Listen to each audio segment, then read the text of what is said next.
sa pamamagitan ng magaganda at piling-piling programa mula Lunes hanggang Linggo. Aalawin kayo ng aming kilalang mga komentarista at public service program. Ito lamang simpilan ng DWTL. The proceeding program expresses only the opinions and views of its respective block timer, producer, radio announcer, writer, and production staff, and does not in any way reflect the views of this station. The station has advised the programmers to abide by broadcast laws and KBP rules.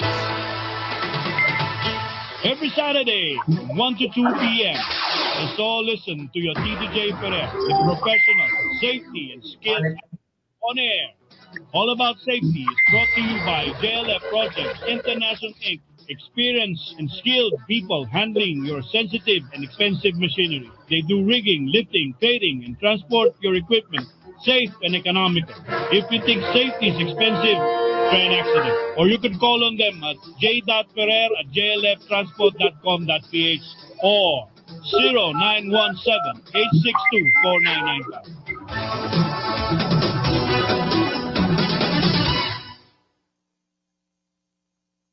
Hello, good afternoon on a rainy Saturday, October 21st, 2023. I'm so happy that I'm here again. We just finished an assessment with Forklift, and we would have a special guest po, no? Isa po siyang magiting na dating kawal natin, ano? Na kaya tayo safe sa mga bahay natin, because dahil po dito sa mga sundalo o mga membro ng armed forces natin na laging nandiyan dyan, na handa nilang ibigay ang kanilang buhay. So, ipapakilala ko na po without further ado, no? Ang ating pong guest is a former brigade commander of the 4th Marine Brigade, previously stationed po sa municipality of Luoc, Sulu, a position he has been holding with high regard, for he's been working with much enthusiasm and inspiration since the 27th of November 2020, and he has retired from the force in December 13, 2021. Siya po ay si Colonel Hernani S. Sugano, Philippine Marine Corps or Philippine Navy, Armed Forces of the Philippines, with the 33 and 8 months service dito po sa ating military. Kung nawala si si Colonel i-text mo nga si Colonel Colonel Sugano. Colonel Sugano, are you listening right now? You were just there a little while ago. So, yung ating pong topic, sinasabi nga natin, tayong mga bata, kayo palang mga bata, hindi na ako, you should learn from the experiences of these people who have made an achievement, who made their life committed. They were committed, dedicated to the service of our countrymen, and they were there as leaders. Imagine niyo po, he was there po, sa Marine Commander po siya, 4th Marine Brigade Commander, dyan po sa Luoc, Sulu. Alam niyo naman, pag sinabi natin na sa Luoc, Sulu, marami po mga problema. At gandang hapon sa iyo, Jong Antonio Villaluan, Good afternoon sa iyo, Tol, Madami tayong matututunan kay Colonel Sugano about the commitment, the dedication, and most of all, our topic today is leadership. Colonel Sugano, could you hear me right now? Colonel Sugano, could you hear me? Walang sounds? Nadidinig ko. Pakilakas nyo nga po ng konti. Nadidinig nyo na ako, Colonel Sugano? Colonel Sugano, could you hear me? Baka sa mouthpiece nyo. Colonel Sugano? Hindi nyo ako madinig? No sound? Wala daw po sa kanya, pati boses niya. Ano, no? Pati, ano niya, boses niya. Wala. Pakilakasan nyo lang ho. Baka sa ano, sa headset. Baka sa headset nyo. Subukan nyo tanggalin nyo yung headset. Mag-ano na lang tayo ng mic ng inyong laptop. Hindi ko kayo nadidinig eh. Ano nga, WBL, meron bang sound si Colonel Nani Sugano? Oh, so magsalita ho kayo, Colonel Sugano. Magsalita ho kayo, Colonel Sugano. Mic test po tayo. You're already live on air at DWBL 1242M because I could see you. Wala daw siyang audio, sir. Huh? Sabi ni DWBA. Huh? Siya lang yung wala. Siya lang yung walang audio. Colonel Sugano, kay ikaw lang ang walang sound. Ako daw nadidinig na sound. There is something wrong with your connection. Mag-change laptop daw siya, sir. Ha? Mag-change laptop. Baka ho sa ano natin, ano? Ayan, nagkakaroon lang ng problema si Colonel Sugano. Yeah. Pero ako, sabi ko nga, ano, sa ating mga listeners ngayon, ano, at viewers today, no? If we don't have our armed forces of the Philippines, no, mawawalan po tayo ng stability. Pag wala po tayong stability, wala po tayong safety. So, yung ginawa po ni Colonel Sugano, kaya po natin siya guess, ano, is because he has been there for almost 34 years. Almost 34 years in service, no? At ang brigade commander nga ho siya doon, no? Brigade commander ng 4th Marine Brigade, Philippine Marine Corps, station in the municipality of Look. And kare-retire niya lang ho nung couple of years ago, December 13, 2021. So yan, ano, kailangan natin na marami tayong malalaman sa mga taong katulad niya. Binabati po natin din ang si Lieutenant General Saban na presidente po ng Philippine Marine Corps Foundation at ang mga tao dyan, mga iba pang tumutulong sa ating mga armed forces of the Philippines na we need men and women. Ito pala, sinabi sa akin ni Colonel Romulo Quemado II na yung mga pong gumagraduate ng engineering, ano, baka graduate po kayo ng mechanical engineering, civil engineering, electrical engineering, chemical engineering, petroleum engineering, industrial engineering, basta po mga engineering po, ano, iniimbitahan po kayo ng Philippine Marine Corps na maging bahagi ng ating armed forces, no? At makikita nyo po, pong mga sa armed forces, kompleto po sila sa training, ano? Nag-training ako dyan ng forklift and assessment, and hopefully matuloy na yung aking project management, rigging, boom truck operation at truck driving. Kasi po, no? Diyan po makikita nyo ang Marine Corps, Philippine Navy, Philippine Air Force, Philippine Army, yung discipline na nandiyan dyan. At kaya tayo ay nakakapagbigay po ng magandang pamumuhay ngayon sa atin dito sa Metro Manila at sa buong bansa natin because basically there is peace. There is now stability in our country because of these men who have chosen a path to serve militarily, deprived sometimes from the loved ones, away from the care of their loved ones, being there in a cold, damp, or hot, humid place just to be of service to the Philippine government. So saludo po kami sa inyo, Colonel Hernani Sugano, General Saban, Colonel Quemado, Captain Neri, at lahat po na nandiyan dyan sa Philippine Marine Corps. Marines. Okay, bago nag-aanintay tayo kay Colonel Sugano, ano po tayo sa safety, no? Sa safety, no? Ang isa po dyan ng ating topic na gusto kong anuin dito is center of gravity. Sa mga nakikinig sa akin, ang center of gravity po, nandiyan dyan po ang concentrated weight. Yan, ayun na po ang ating guest. Colonel Sugano, could you hear me now? Yes, I can hear you. Okay, I could hear you too, Colonel Nani. Colonel Nani, I could hear you now. I could hear you now and we could continue with the interview.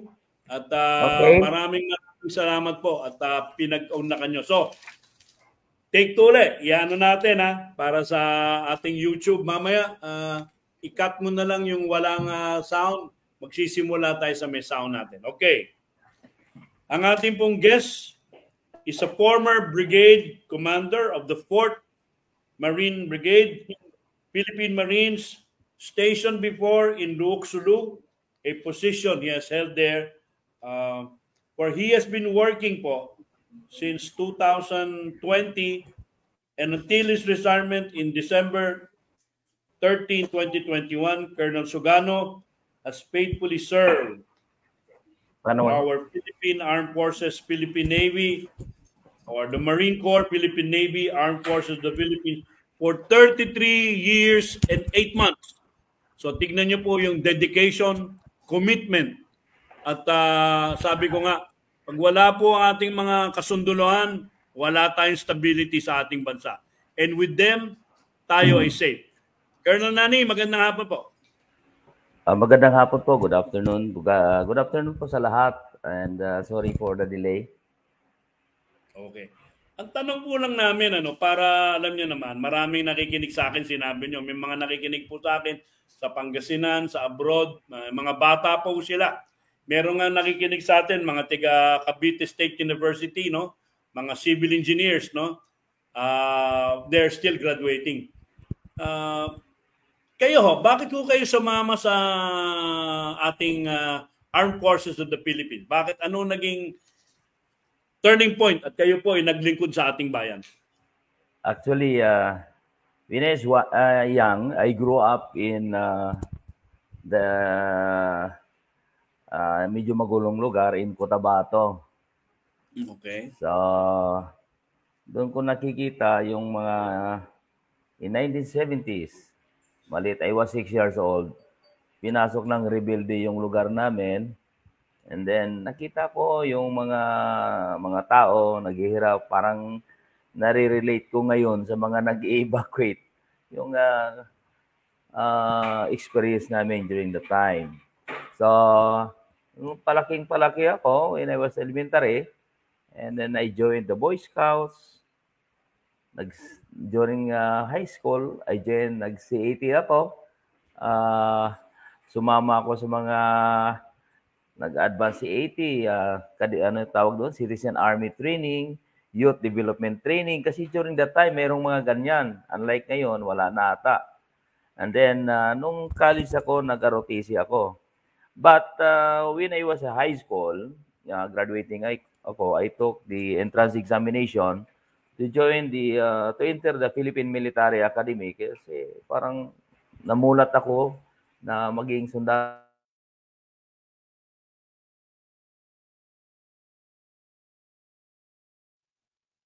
Naghang si Colonel Sugano, more or less. Pero nandoon, naging sundalo, no, sa PMAyer pala si Colonel Sugano. So, matalino si Colonel Sugano. Yan ang maano natin. Ang mahirap lang talaga yung ang mahirap yung ating connection, ano. Pero as I've said nga, ulitin ko mamaya, nagkaroon ng mga problema sa bayan niya sa Cotabato at nakita niya. At nandiyan dyan na si Sir Archie Chua, no? Sir Archie Chua, magandang hapon. Ang guest natin ngayon ay isang militar, retired colonel, na ang ating topic ay about leadership, no? Kasi paano tayo magiging magiging safety officer kung wala tayong magandang leadership? Paano tayo susundin sa ating mga safety procedures, directions kung wala tayong leadership, no? At ako nga, tinuruan natin ng mga militar natin na mag-training tayo doon ng forklift. 2 weeks tayo doon. At lahat sila, pumasa na sila ng forklift. Hopefully, yung rigging naman na masunod natin, yung crane naman na masunod natin, at pag natapos yan, pag natapos natin yung crane, gagawin naman natin yung, ano yung ating gagawin? Assessment. At yung pinakahuli nga na inaano ko yung project management. Kailangan natin, binanggit natin na kanina yung center of gravity. Kung ito ang isang natin, ito ang isang binubuhat natin at ito ay 1 tonelada. Ito yung center of gravity ay yung 1 tonelada, ang concentrated load po ay nandito. Kung nandito po sa bandang kanan, nandiyan dyan, sa kanan dito, ang center of gravity po ay nandito. Pero kung nandito sa gitna, nandito rin po ang center. So it is where the concentrated load is. So kung nandito sa gitna, yung 1, yung 0.5 nandito po. Negative yan kasi papuntang kaliwa. Yung positive 0.5 nandito po sa kanan. So summation of all forces is all equal to 0. So 5 minus positive 0.5 minus 0.50 po. Kaya in-equilibrium po ang ating binubuhat na kargamento. So sabi nga ni Sir Archie Chua, safety is leadership by example. And it comes to transformational journey in achieving the right safety culture of organization. Nandito rin po si Junray Granaderos, mga natin yan, mga working on height specialist. Pero sabi nga natin, Junray, paano natin ma-implement ang safety procedures natin? Huwag kayong papanik na walang safety harness kung wala tayong leadership. At ayan, si Colonel Hernani o Nani Sugano, na isang koronel, na risk yan, hazard yan. Biro mo, nandun ka sa Mindanao, sa specifically sa Looc Sulu. Hindi natin alam kung may gera pa noon nung nandun siya. Kaya tayo ay safe na safe. At commercial muna tayo na ang programang ito ng All About Safety ay handog sa inyo ng JLF Project International Inc., mga experienced and skilled riggers, forklift operators, engineers, truck drivers, creating carpenters, para yung mga makina ninyong sensitive and expensive machinery malipat nyo magmula sa isang lugar papuntang lugar. Yan po ang JLF Project International Inc. Incorporated. Kung kailangan nyo po sila, dial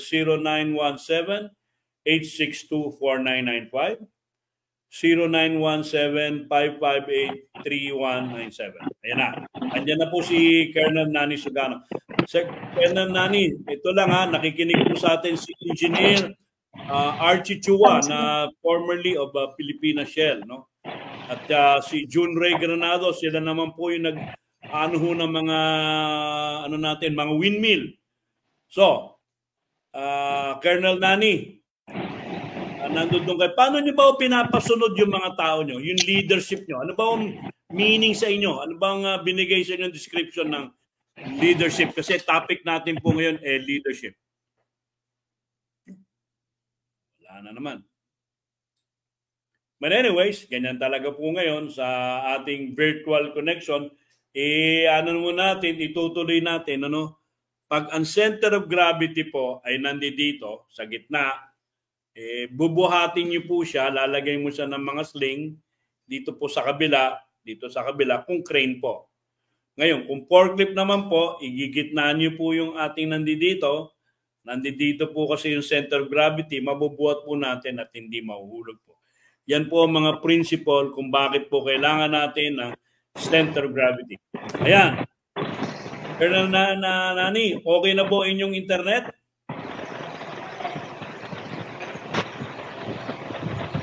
Colonel Nani, okay na po inyong internet, sir? May problema sa internet si Colonel Nani, no? Wala siyang sound, ano? Nag-change na siya ng laptop, no? Nagkaroon na Ano, no? Nagkaroon na kanina, nagpalit. Nagkaroon na kanina, no?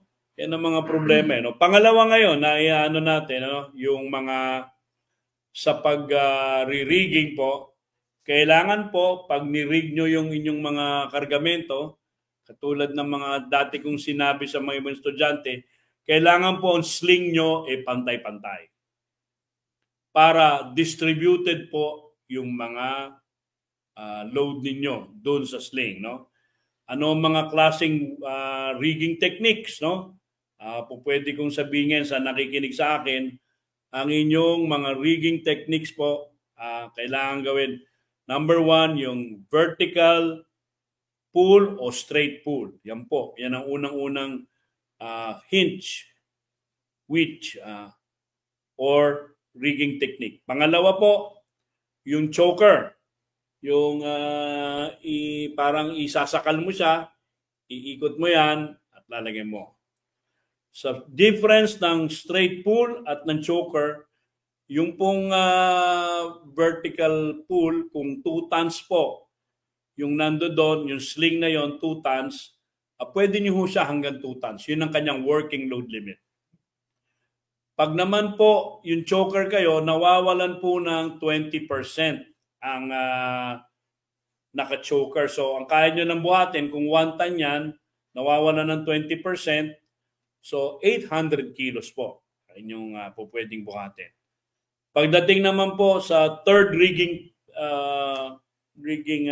technique, yun hong tinatawag namin na i-basket. Pag binasket nyo po yan, ang kailangan nyo pong gawin, na-i-increase po, hindi kailangan gawin, na-i-increase po ang capacity ng forklift by 100%.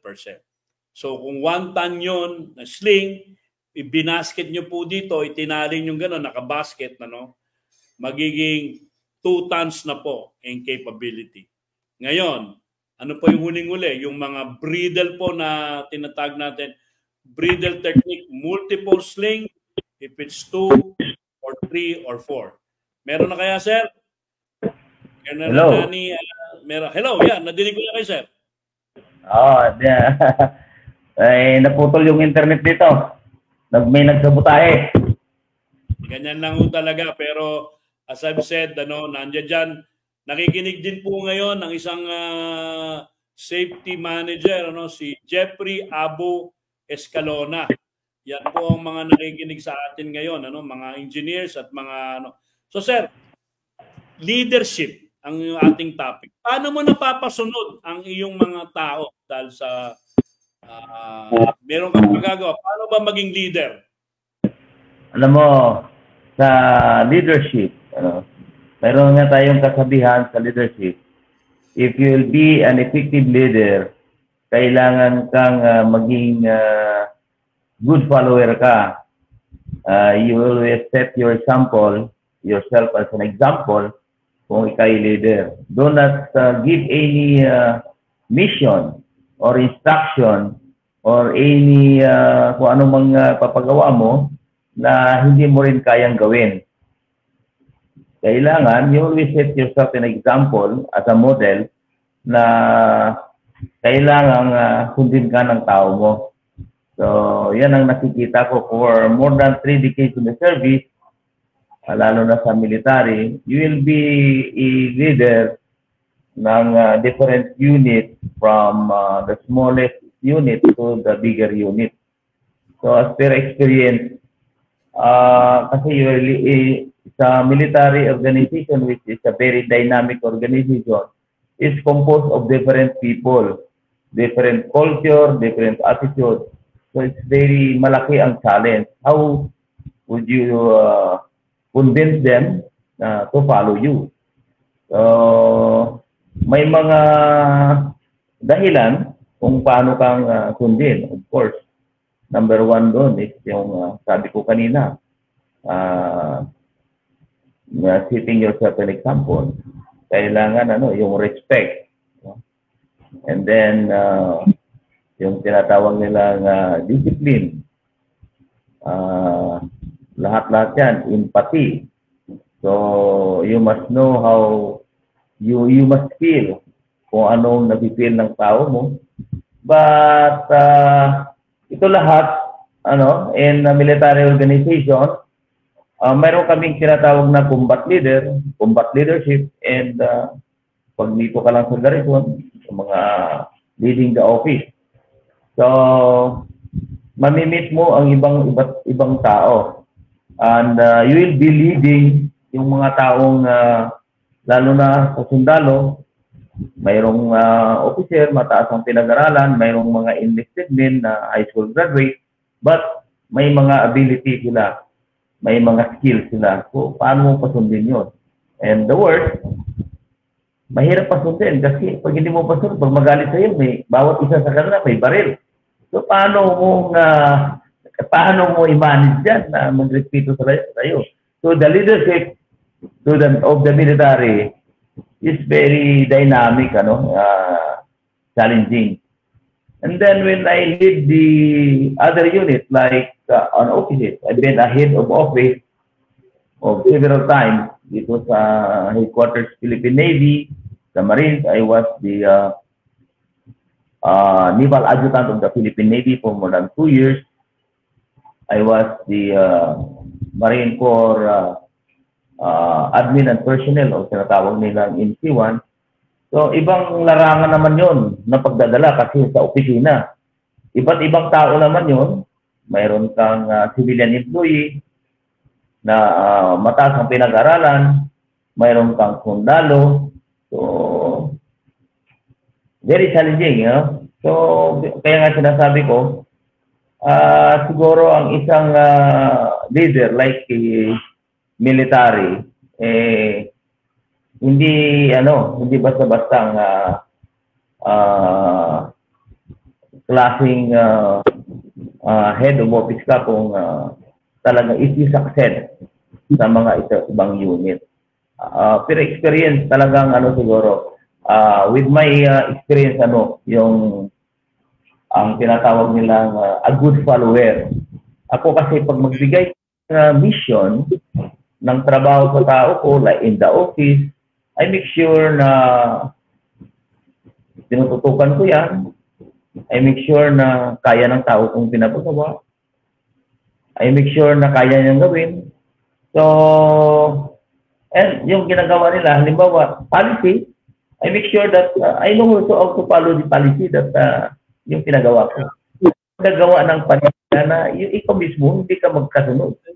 Colonel, sabi ko nga kanina, Colonel, yan, kami, mga nakikinig sa atin, mga safety managers at mga safety practitioners at consultants. Ang iba sa kanila, mga mechanical engineer, chemical engineer, mga engineering student, nasa abroad, to si Jerry Candano, babatiin ko lang, salute, sabi niya, smile and be safe. God bless po always. Okay, thank you, Jerry Candado. So sir, ganito, di ba? Yung leadership, sabi nila, madali daw po sa militar mag-utos dahil hindi lang ho tumatanggi yan. Sabi nitong mga nandito sa likod namin na mga ibang na-assess ko. Paano naman din daw po magagawa yung leadership? Halimbawa, sabi nyo nga sa bayan ng Cotabato, sa bayan ng Hulo o bayan Nueva Ecija, nandoon kayo. Paano nyo naman ma-emulate yung leadership na yan sa ating mga nandoon na tao? Mapapasunod ba siya? Bawa, may national disaster doon, may bagyo, sasabihin nyo, lumikas tayo. Paano niya nagagawa na napapalikas niyo yung mga taong yan na dahil may bagyo o lindol? Yes, may tinatawag kaming pag once nandyan ka sa isang lugar, kami, to make sure na kilala namin lahat ng tao, makipag-coordinate kami sa mga leader, barangay captains, mayor, sa local government. So, pagdating namin yan, wala pa yung mga disaster, ganon, mayroon na kaming mga coordination sa kanila yan, mga meeting, mga preparations. So, kilala na kami.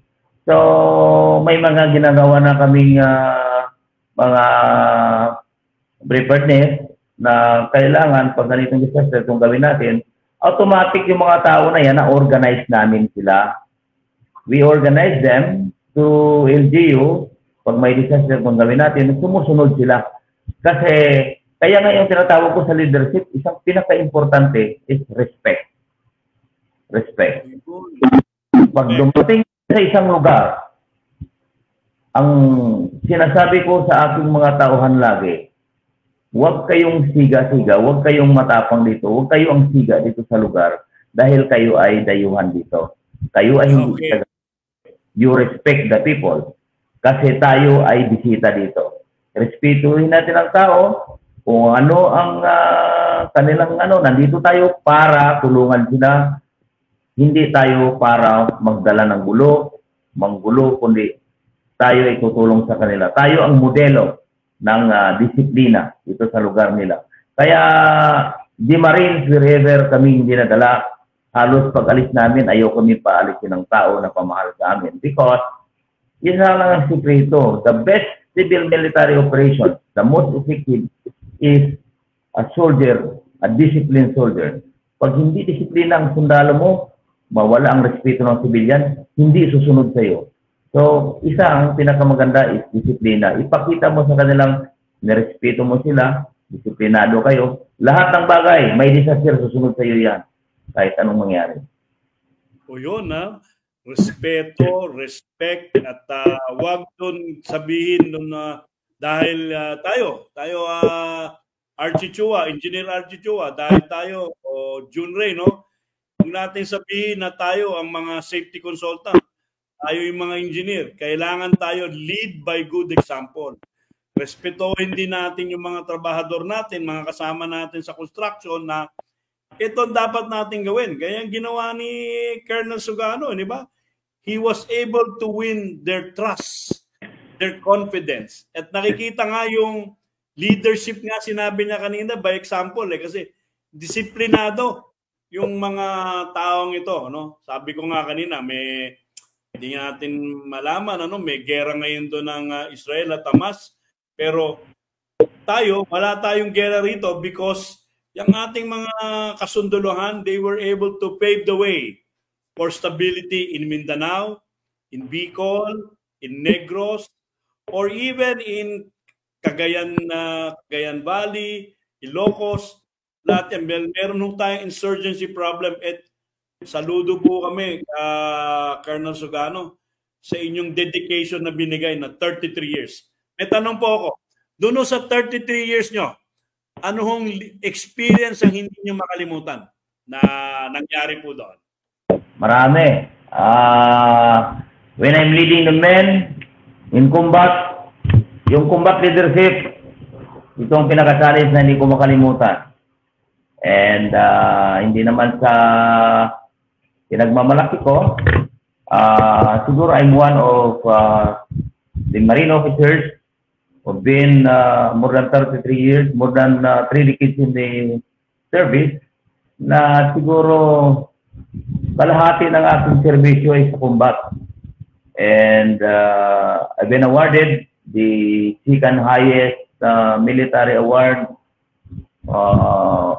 for gallantry in combat, yung tinatawag nilang Distinguished Conduct Star, awarded by the President. Dalawang matanggap ko yan. That is next to the Valor. No? Di ba Valor yung hero natin?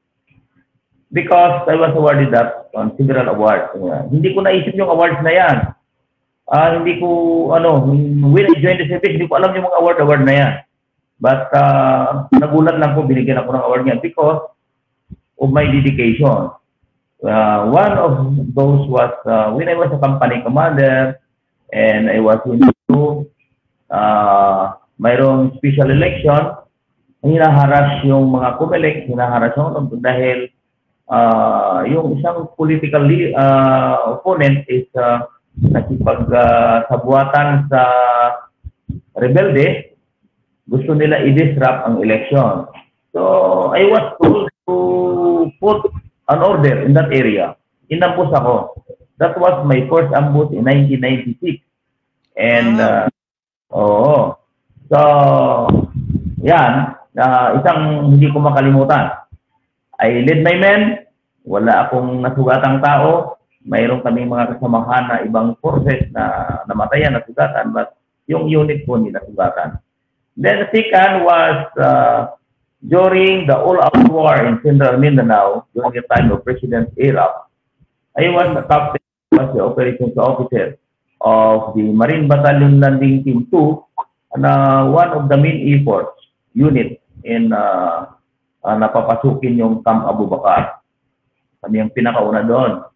And by 100 of miles, and I have no senior officers. My battalion commander was wounded. I was a young captain, and I did the unit. And for 72 hours, we were able to reach the last bastion of defense of the my left until such time that we captured the main camp, Abu Bakar. So I was congratulated by President Iraq when he arrived in that area. And yun, isa rin sa mga hindi ko makalimutan sa serbisyo. I was awarded my first distinguished conductor. The second one, the third one, when I was a battalion commander in 2010, I was again ang boss. 2009, October 1. That's why October 1, 2009, that yung date na ang October 1 na yan hindi ko makalimutan. Kaya nung October 1, I celebrate my 19th year na panibagong buhay. Kasi kung minalas ako noon, 19th year death anniversary ko na yon during October 1. That was my second ambush, and we were blocked by the rogue criminals dahil mayroon akong project na water system. Ayaw nilang ituloy yung project ko doon dahil ayaw nilang makinabang ang ibang gusto nila sila mag-hari-hari doon. So, they will block the Marines. And hindi naman pwede yan because nasa gobyerno tayo. Dapat ang masunod yung gobyerno. So, hindi sila dapat magsunod. Kasi bakit nila harangan? Yung aming project ay para sa tao. So, isa rin doon ang hindi ko makalimutan sa aking serbisyo sa more than 3 decades. I was survived for 3 ambush. The gruesome experience in my service. I lost my one officer during that ambush, captain, and it was during the time I was just promoted lieutenant colonel. Yun ang pangalawang hindi ko makalimutan sa serbisyo ko. And a lot more, no? Hindi ko na maikwento lahat, baka maubos ang oras natin. But those were the 2 gruesome experiences that I've been experienced in my more than 3 decades in the military service. Biruin nyo yan, yung sinasabi nyo nga na yung first is about it's an election thing, na gusto nila na wag magka-election, may mga local candidates who want to participate, tapos may mga ambushes kayo, and then here comes yung Camp Abu Bakar, which we had a problem during that time na all of these things that wherein you risk your life, at may maganda kayo sinabi pa yung nawala yung inyong battalion commander, kayo yung nag-substitute, tama po ba? Yes, he was wounded and for 3 days, pero bilib din ako doon sa aking battalion commander, hindi na pa-ibak sa hospital, dinala lang siya sa likod, sa brigade. Tinanggal lang siya doon sa amin sa front line kasi natamaan siya, na-snipe siya, mabuti hindi napuruhan, but he survived. Ako ang nagdala ng unit, ang battalion, and I have a company commander na mga lieutenant, and doon ko nakita yung combat leadership na sinasabi. Alam mo, yung sa combat leadership, kung hindi makikita ng mga leader, mga small leaders, small unit leaders, ng pinaka-senior nila ay hindi wala sa frontline. Hindi rin yan sila lalaban ng gusto. But dito, nandun ako sa frontline, ako ang nag-lead. So, hindi sila doon din sila sa likod ko. So, that's combat leader. You set the example that kung matapang sila, dapat yung leader mas matapang. Pagkita mo sa kanila, lahat naman natatakot sa kamatayan. Pero nandun na yun part of the job. So, swirtihan na lang. But, nakita nila yung being a combat leader na wala kang doubt but just to fight and against the enemy of the state, susunod sila lahat. Napasunod mo sila lahat. So, yung respect nila, hindi lang during that, until I retire. Pag makita ako, talagang doon na-develop yung kanilang respect. Doon na-develop ang kanilang respect. Because, dito na my integrity in the service is, and my reputation when it comes to combat leadership ay hindi matawaran, hindi nila nakikitang in other words, I put at a good reputation in military combat. Oo, kasi nga po, hindi ba, bago din ho yung sinasabi nyo na pinakita nyo, you lead by example, you were there in the front line. Pero hindi ho kayo po pwedeng nasa front line kung hindi nyo pinractice yung inyong, siyempre kailangan physically fit kayo, di ba po? Kung hindi kayo physically fit, hindi po kayo makakapunta doon sa front line.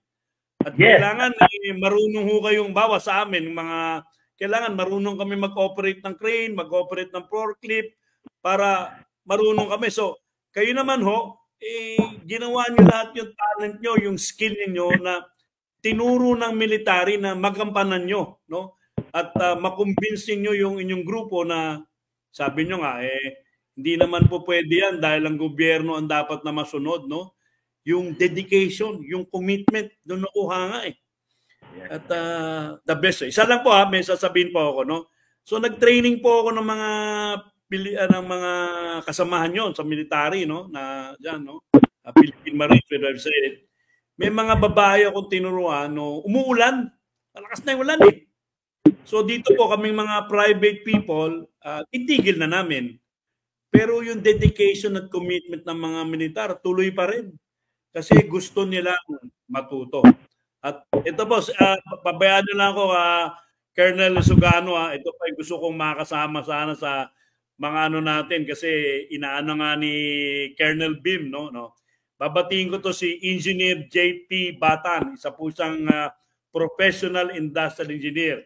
Sa JP, ayan, no? Kailangan ng natin tulong kung pwede tayong magturo ng project management kasi alam mo naman 66 na si Jay Ferrer at kailangan yung mga batang katulad mo. Si Engineer JP Batan po ay nasa safety rin, isang industrial engineer na po pwede nating may share ang ating talino at galing.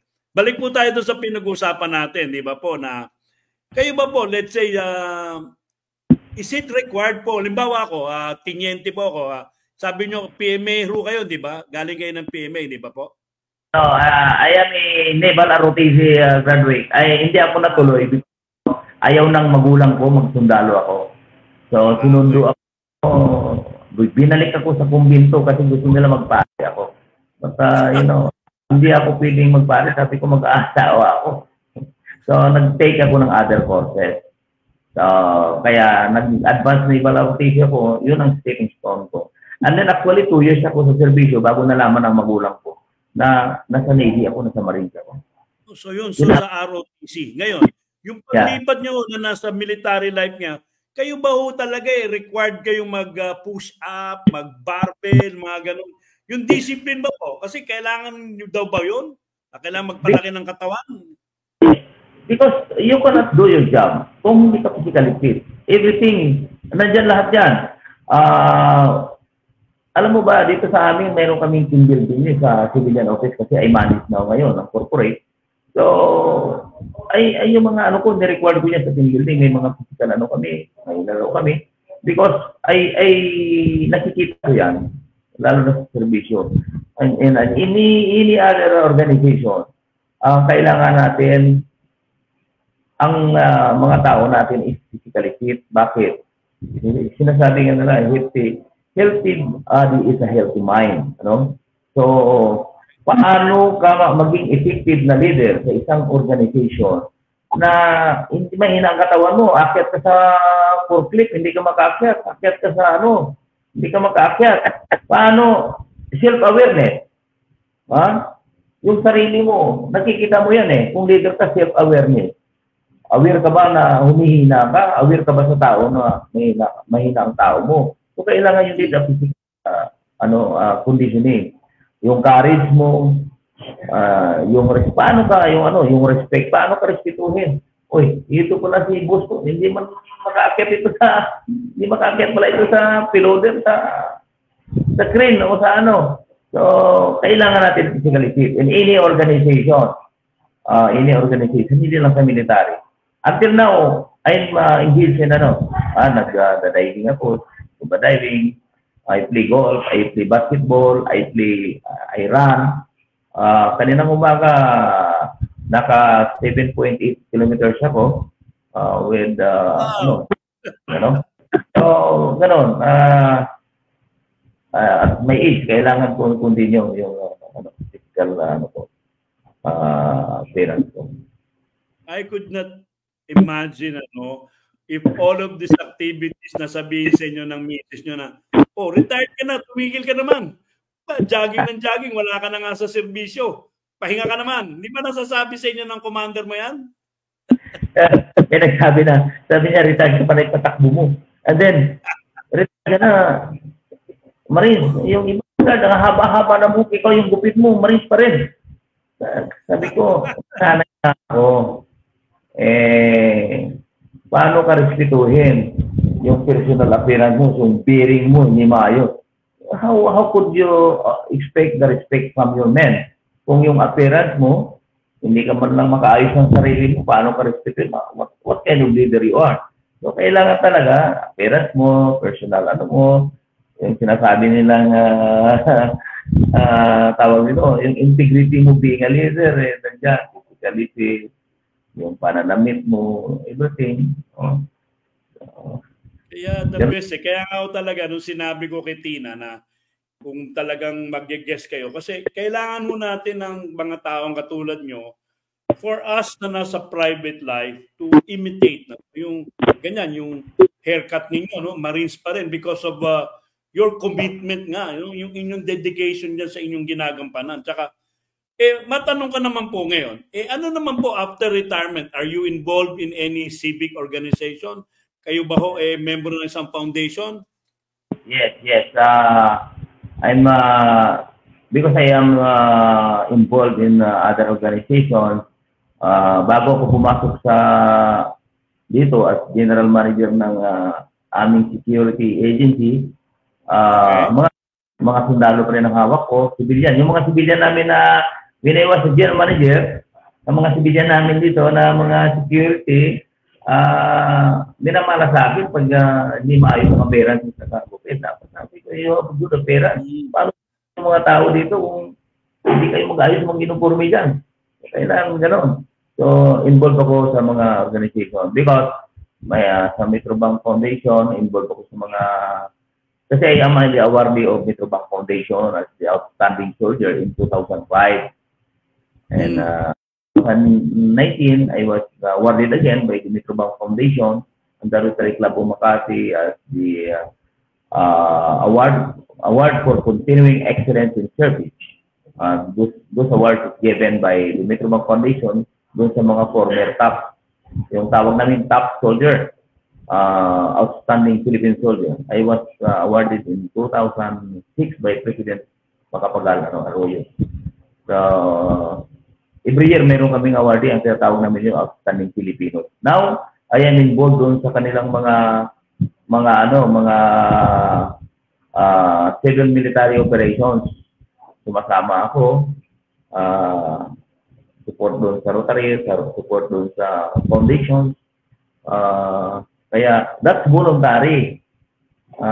talagang volunteer yon. But itong pinatakbo ng Mumbai, I did because I can't refuse to the boss. Just you lead the agency. So when I lead another ibang larangan naman ito, negosyo. When I enter as a boss here, as a general manager of this agency, corporate, ang unang tingnan ko agad is yung direction. Because as a leader, as a manager, hindi natin alam ano ba ang objective natin, ano bang vision, ano bang direction natin. So I set the direction. Pag leader ka, you set always the direction. So ang ginawa ko, gumawa ako ng parang roadmap of the agency na mayroon kaming mission. Ano bang mission natin dito? Ano bang vision natin? Ano bang goals natin? So dapat may core values tayo dito. So nagawa ako ng core values ng aming organization. So ngayon yun na yung tinatahak namin, yung vision namin. Sabi ko, ang vision namin is we envision to be one of the best security solutions corporation dito sa Pilipinas. Anyway, ambition lang yun eh. But at least you have set your vision. Mayroon kang tinatahak na daan. So, in any organization, any business, naman dapat may vision tayo. And then may goals kami. Ano bang goals natin? Kailangan mag-goals natin. Natin ganito, ma-attain natin ang ganito. So, yun ang unang ginawa ko when I led this agency. Kasi nung pumasok ako dito, zero, wala silang mission, wala silang vision. Ano pang mission nyo rito? In an organization, dapat may mission. So, para ma-attain mo yung, ano mo, as a leader. So, yun lang ang example ko. Being a leader, kailangan you always set your direction. May direction ka. I was a brigade commander, I set my direction. Gumawa ako ng nating campaign plan for the whole year. Kailangan ko maubos ang abusayap sa lugar ko within this year. But May pa lang naubos ko na. So, yun ang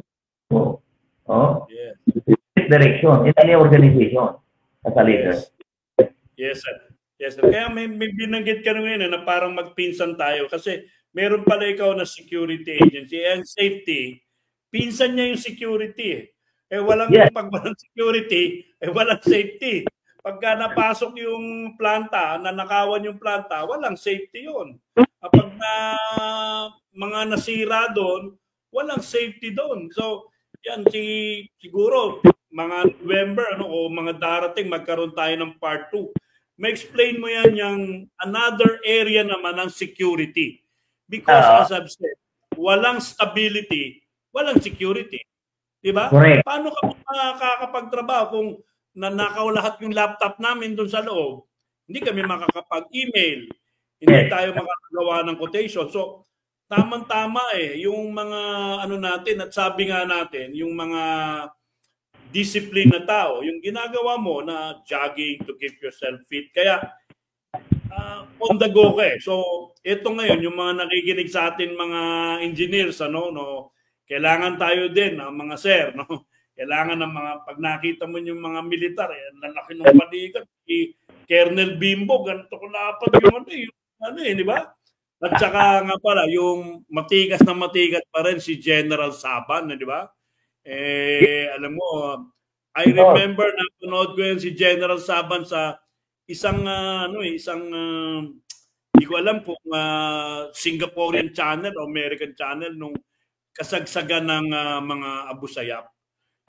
Ngayon, ganun pa rin ang niya, walang tiyan, physically, kasi very, very disciplined. Katulad mo, sir, sayang nga lang nakikita ko rito sa ating may left hand corner, 54 minutes and 22 seconds and counting. Pag dumating yan ng 60, patayan tayo ng ilaw ng DWBL. Pero sana magkaroon tayo ng next meeting at hindi lang makadating ngayon ng ating kasamahan na gwapo, si Brad Pitt. Medyo pass muna siya. Pagka medyo sayayain ko nga, pagka medyo may lakad, punta tayo din yan sa Philippine Marine Corps hanggat nandiyan yan sa may Bonifacio Global City. At ito, bago natin isa pang Kennedy, meron ka namang security organization, company, no? Mahirap din, hindi ba minsan may mga, halimbawa, tulad sa amin sa TESDA, no? Sinasabi namin yung stress, no? Minsan yan yung maraming absent na mga security guard. Halimbawa, relievo po yan, di ba? 6 to 2, 2 to 10, 10 to 6. Ngayon, pag hindi pumasok yung pang 10 to 6, dire-diretso yung kawawang pobreng second shift. Paano nyo ini-encourage siya mawala yung absenteeism nila at tardiness po nila? Paano nyo nakukorek yan? Mayroon kaming detachment manager. Ako nung nag-lead ako ng EGC, hindi mahirap sa akin kasi ang safety sa amin sa unit sa Marine kasi may safety din kami. I'm very particular on safety. Ngayon sa mga absent na yan, mga example mo, ang lahat namin na detachment manager are all Marine, retired Marine, Master Sergeant, and they're very strict. And we always have a relievers na standby na pag hindi makapasok, pagka bigla na siya na-absent na hindi nagpaalam, automatic yan, suspended yan. You must impose ay maximum disciplinary na hindi na siya makaulit. Kung gusto mong magpaalam ka. Ngayon, kung nagbilang ka na absent, hindi ka bumalik. Kawawa naman yung kasama. May punishment ka. Appropriate punishment will be imposed para hindi na maulit yung gano'n. Dapat disiplina.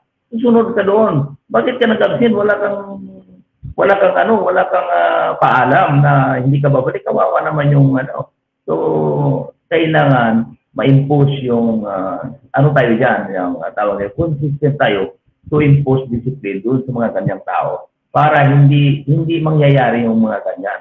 Kasi pag walang disiplina, ay talagang mangyari gano'n. Yung mga na-share nyo yan, Colonel Sugano, no? Kailangan namin kasi kami minsan kulang ng safety officer, kulang ng welder, kulang ng crane operator, o minsan kulang ng engineer. Yung mga engineer, imbis na nagko-quote, gumagawa ng quotation o tumutulong sa sales, absent. So yan, si Colonel, gayain natin si Colonel Hernani o Nani Sugano sa kanyang discipline at commitment. Kaya nga lang alam nyo nga po, minsan siguro traffic lang po papunta ng EDSA. Doon po kami sa Paragon Plaza, 9th floor. Para po hindi na tayo virtual. Kaya lang, virtual, and you're in the comfort of your office. I'm in the comfort here of another office. Nasa fast cargo po kami. Ngayon, katatapos lang ng assessment namin. Nagpapasalamat nga kami. Nabigay ng kaming chance rito. Isang 2 minutes na lang 2 minutes ko na yung pero Colonel Sugano, medyo imbitahin nyo lang sila sa kung anong gusto nyo i-invite, gusto nyo ba silang anong gusto nyo sabihin kasi 2 minuto na lang tayo Paki-imbitahan na lang po sila or ang gusto nyo sabihin, parting words. Okay, thank you very much, Jay. Thank you very much for your invitation. We share our experiences. Alam mo, the best teacher is experience kami is the best teacher. Pag hindi ka experience, wala ka talaga, wala ka may kwento. Kung wala kang karanasan, wala ka may kwento. So, para naman sa ating mga injured, siguro, pag may time kayo, I invite you dito sa mga events, ng mga, dito sa military. If you can join reservists, if you can join any organization sa military, maganda, lalo na yung reservists. Kasi, maliban sa nagpa-participate ka, we help our government, yung voluntary. Meron ka pang, yung natin, yung katungkulan natin yan Tungkulin natin na magsilbi sa ating bayan in a small way. Ako kahit retired na ako, kung kailangan ako ng tulong, pupunta ako. So, invite you to join reservists sa Marine, lalo na sa Navy, para naman, or in the other armed forces. Kailangan namin kayong mga skill. Kasi sa military, nagpapaaral pa kami. Yung pinapaaral namin ng mga skills dyan na operator. Kailangan namin yan. So, kayo din, we invite you to join the service. Volunteer reservice. Maganda. So, yun lang. Maraming salamat and sana mayroon pang ibang pagkakataon na mag-usap tayo. We can share experiences and the success of any organization na nadaanan o napasukan namin. Thank you very much. Magkaroon tayo po ng part 2, schedule natin kulang. Discuss naman po natin yung security company ninyo, yung mga ginagawa niyan, yung inyong duties and responsibility dyan.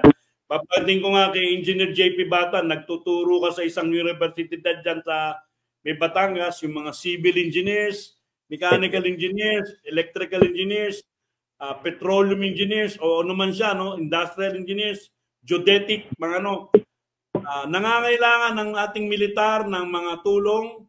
At alam nyo, dati, hindi masyadong malaki sahod pero ngayon, nung ginawa ni President Duterte, I think maayos na. Mayroon, pinapatayan na po tayo. So, maraming po salamat, Colonel Hernani Sugano. Ito po si Jay Ferrer, nagsasabi sa inyong, smile and be safe. Maraming po salamat. See you next week po. Bye-bye po. Bye-bye. My pleasure. Every Saturday, 1 to 2 p.m. Let's all listen to your TDJ Perez, the professional safety and skills advocate on air. All About Safety is brought to you by JLF Projects International.